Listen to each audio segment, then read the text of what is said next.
Hello. So my name is Dr. Carolyn Newberry, and I'll be your host today for Physician Spotlight. I have the honor today of sitting and speaking with Dr. Keith Miller, who is an assistant professor of medicine in the surgery department at the University of Louisville. Dr. Miller, thank you for joining us today. No, the honor is all mine. Thank you for having me. Great. So, with a lot of our interviewees, we've just been starting with tell us a little bit about yourself and how you got involved with nutrition. Okay, well that's a relatively easy one. I didn't get any preparatory questions here, so these are coming right off the cuff. But Right. yeah, so I'm a trauma surgeon at the University of Louisville, and my interest in nutrition was something that I wasn't initially aware of at all. Actually, in going through my surgery residency, I did what's called an enfolded fellowship. So my fourth year, I did a critical care fellowship within my surgery training, where you kind of take a break out of the general surgery side and focus on critical care. During that period of time, there was a fellowship that was started that was sponsored by Nestlé, which focused on clinical nutrition. I think you're aware of that fellowship. I think you may have spent some time doing that. But that fellowship started the year I was in doing my critical care fellowship, and basically they were looking for some unsuspecting guinea pigs to run through the program, some people that they thought would do whatever they were told. Of course, I'm joking here, but yeah, so I involuntarily participated in the fellowship, and Laszlo and I kind of argue with who was the first fellow, but I think it was probably me. And so I had the pleasure of spending a couple weeks focused with Steve McClave here at University of Louisville, and then a couple weeks in Portland with Bob Martindale. And it opened my eyes as to an interest that I didn't know that I had. And we may talk about mentorship later, but those two inspired in me some enthusiasm for that I wasn't already aware of. I mean, the nutrition support and metabolic response to insult, these are all things that are relevant every day of our professional lives and in our patients and in how they do from their injuries or from their surgeries or whatever else outside the surgery and trauma world. But and so this was an interest I didn't know I had. I think that's the power of excellent mentors, is they can sort of find those interests in you, of which you may or may not be aware, and stimulate some wonderful things. So that's how my interest in nutrition came about.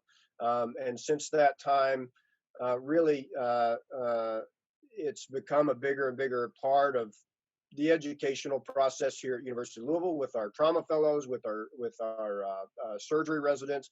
As you know, it's really underrepresented in the curriculum, not only in medical school but throughout medical training. And I think so when you find somebody that has an enthusiasm and an energy for it and can sort of translate that passion to the people that are around them, like McClave or Martindale, then it becomes pretty powerful. So you try to use that in our surgery residency, our trauma fellowship, and in those areas. So that's a long answer to a short question. Well, but no, I think it's really interesting to hear how people got involved in nutrition. And I think you obviously a nice segue to talk about mentors that you've had in the process. Is there anyone else you'd specifically identify as a mentor in nutrition right now for you? Mentorship is, I mean, I don't know that there's anything more important. We're all mentors in some way, and we're all mentees in others. I mean, and this is what I try to remind our residents, and our medical students are mentors to an aspiring undergraduate that's thinking about going to medical school. Our residents are mentors to one another. And then, so I've got mentors in nearly every part of my life, I guess, both professional and personal, and professionally, I obviously have surgical mentors that have meant a great deal to me over time. I do many of the things that I do in the same way that they did the things they did. But we'll leave that aside. From a nutrition perspective, I mean, Martindale, McClave, I've kind of, grown up with, Ryan Hurt and Laszlo and I mean, I think the relationships that there's too many to name. The relationships that you develop through involvement in clinical nutrition are what really make it valuable and meaningful to me. And things that you never would have thought of. As a surgeon, I don't know that as the COVID pandemic sort of came to be and became relevant in all our lives as clinicians, it's not my surgeon friends across the country that I necessarily reached out to help build protocols for our institution and that sort of thing. It was people that I'd met through clinical nutrition, like Todd Rice and people across the country that have a different niche in the clinical world, but this becomes relevant to us all. And all of those relationships were built through clinical nutrition. And so, in ways, all of those people have been my mentor in one way or another. There have been people that maybe you thought you were the mentor. I've had residents that I learned a tremendous amount from, and then all of a sudden they become my mentor in some ways. So we use that term to sort of be representative of, a single person during a single time. But that dynamic has been defining for me professionally and been wonderful. So I'm sure I forgot people. I left out the whole surgery world and kind of focused on nutrition. But yeah, that if you had to pick one thing about clinical nutrition that I love, it's the people that are involved with it, and those are the people that have become my mentors in that arena. Yeah, I mean, absolutely. I think that people are such an important part of the experience in the program, and it's why nutrition is such a great opportunity space for all of these different relationships to be built. Clinical nutrition is truly multidisciplinary in a way that so few other fields are. And like I said, the relationships that I develop with pulmonologists and gastroenterologists and dietitians and pharmacists, I mean, it's tangible. It's something that's meaningful at the bedside and taking care of the patients. And I think that's what's pretty cool about clinical nutrition. Yeah, absolutely. And in terms of within the nutrition space, do you have a particular interest that you've sort of adapted into like clinical and research opportunities that you've been involved with? Yeah, I think I'm not a prolific researcher. I've been lucky to have people that are in my life that are, and I've been fortunate to be able to get to know them over time. I wouldn't consider myself a prolific researcher. I think, my role is we take care of a lot of patients. And so my role is to maybe translate some of the work that those folks do into bedside care. I mean, what's fascinated me about clinical nutrition aren't the things that readily come as you talk to the lay public, or you're a clinical nutritionist. What does that mean? Well, protein, carbohydrates, and fat in and of themselves have never been particularly interesting to me. They've been important to me, obviously, as they are to all of us. But I think, the metabolic response to insult, sort of that constant, that constant assault on our physiology as a result of just moving forward in life. And then, those things become accelerated in times of injury, or if you decide to operate on an individual, obviously you're going to accelerate some of those processes. And the metabolic response to that's been fascinating. I think particularly, people still bleed to death in the hospitals in the United States across the country, no doubt about it. But, just as many, if not more, die as a result of the futile energy cycling and the metabolic derangement that occurs after massive injury. I think, we're at a time where that may be a more common problem if a patient makes it to the hospital alive than dying of hemorrhagic shock. It's the consequences of shock and the metabolic derangement that sort of is associated with that. I find that fascinating. And I think, that's going to be the future of nutrition support in the critical care arena. I think defining some of these questions that have been, looked at over the last decade has been fantastic. The science has taken off. The clinical trials are infinitely better. Not to say you don't want to take credit from those that did them in the 90s, like my mentors, but the number of patients, the trial design has been fantastic over the last decade, and we've answered a lot of the questions that we've had. Several of those answers have led to more questions, but I think if you look at the future of clinical nutrition, it's going to be how do we tailor things to the individual metabolic and physiologic responses that patients are going through in your ICUs, in the post-ICU recovery period. This includes, all the things that we kind of microbiome and metabolomics and all these things. How do we augment those processes? Is futile energy cycling protective in some way? Do we want to speed that up? Do we want to slow it down? Do we want to do things that can contribute to resolving those issues? That's where I think clinical nutrition, particularly in the ICU and in the trauma patient, is going. So that's what I'm excited about. Yeah, that's, I mean, absolutely being able to personalize like all of these guidelines to individual patients and sort of making that translation from, the guidelines on paper and all of the research to clinical practice, which it's important to have people that are familiar with that to be able to do that. So, I completely agree with that assessment. In terms of within the nutrition space, what do you think's been the biggest challenge throughout your career?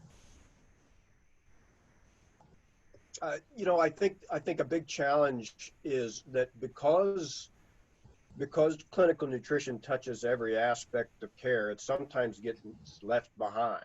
I mean, meaning that there's some, and I don't know what, somebody's thought about this a lot more than I have that could explain it better, but I think there's something to the fact that this is a natural process within our lives that we do every day and don't necessarily think about. So that somehow translates into the clinical arena where we don't think about it or don't give it the attention that it deserves. That's been a barrier. So I think, what you're seeing now in our residents now, I can't tell you the number of people, resident applicants, fellow applicants that you interview, and I'm talking outside the clinical nutrition space, I'm talking in the surgery world, have a real genuine interest in clinical nutrition, which, when I was coming through, I just didn't feel that. I didn't feel that there was a large group of people in the world of surgery or any clinical world that had a significant interest in nutrition. And I think now you're seeing that. And so some of those barriers, I think, through the work of, ASPEN, organizations such as ASPEN have sort of made the, you can circumvent what clinicians are interested in by making the public interested in it and demanding that we as clinicians acknowledge there's nothing that puts your feet to the fire like a patient asking you something that you may or may not know the answer to. And guess what? They do ask very probing questions about how are we supporting, my loved one from a nutritional perspective? Why are we doing it that way? And to not be able to answer those questions is extremely humbling. And so I think that's one way that, organizationally, I think you can get to making this a priority. But that's been a barrier, I think, would be one. I'm sure there are others, but that would be the one I'd point out.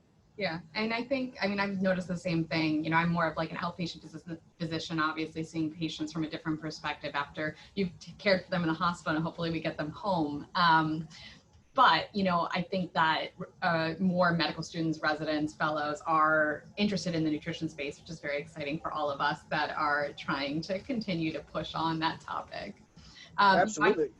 And I think educators like yourselves are critical to that. I think your enthusiasm is infectious, and right. Steve McClave and Bob Martindale's, I'm a hollow onion. Like you peel back a couple layers, there's nothing there. But people like you, leaders in our field, can help, cultivate that enthusiasm that seems to be there more in our future fellows and residents than it was maybe in our group. Yeah. And just for some closing remarks, I'd love to hear about how ASPEN has sort of supported and shaped your career, because, this is going out to the ASPEN community, particularly a lot of junior faculty like myself or junior investigators that are hoping to continue a career in this field. Yeah, I mean, I kind of alluded to it earlier, the importance of ASPEN and organizations such as ASPEN. I mean, for me, what is ASPEN for me? ASPEN for me is a way, is a way that I can stay in touch with like we'll see each other at ASPEN, and it's like, we were just all together yesterday sitting in a dark basement in Louisville, Kentucky, talking about, carbohydrate or something. But I mean, ASPEN is a forum where you can get together with your friends, colleagues, people that have the same interests and enthusiasm for nutrition support that we all do. So it provides that forum for that. That's the most tangible function it serves for me. I don't take advantage of thousands of things that ASPEN does for everyone else. And those things are, bringing that multidisciplinary group together to say, well, here's what my trial suggested. Oh, well, this is what, from a dietitian perspective or a clinical pharmacist, this is what taking that trial to the bedside looks like. ASPEN is a forum for those discussions. ASPEN is a forum for you to find funding. I think facilitating funding, getting together with peers or mentors, we were talking about that can help you find ways to fund research questions that you have in nutrition. These are the leaders in the field, and these are the people that have been funded in the past. And, you know, there's no predictor for future funding like past funding. And so I think, you know, for those of you, that are interested in investigational trials and those sorts of things, ASPEN is a network of people that can certainly get you to where you want to go. That's just touching on the surface of what I think it provides. I mean, there's educational components, there's mentoring components, there's fellowship. By that, I mean getting together with like-minded people or people that have similar interests. And so that's the tip of the iceberg, but that's what ASPEN sort of is to me.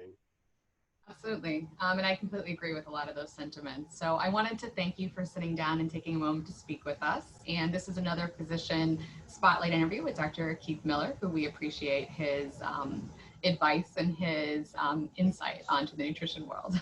So thank you very much. Thank you, Carolyn. It's been an honor. I appreciate it.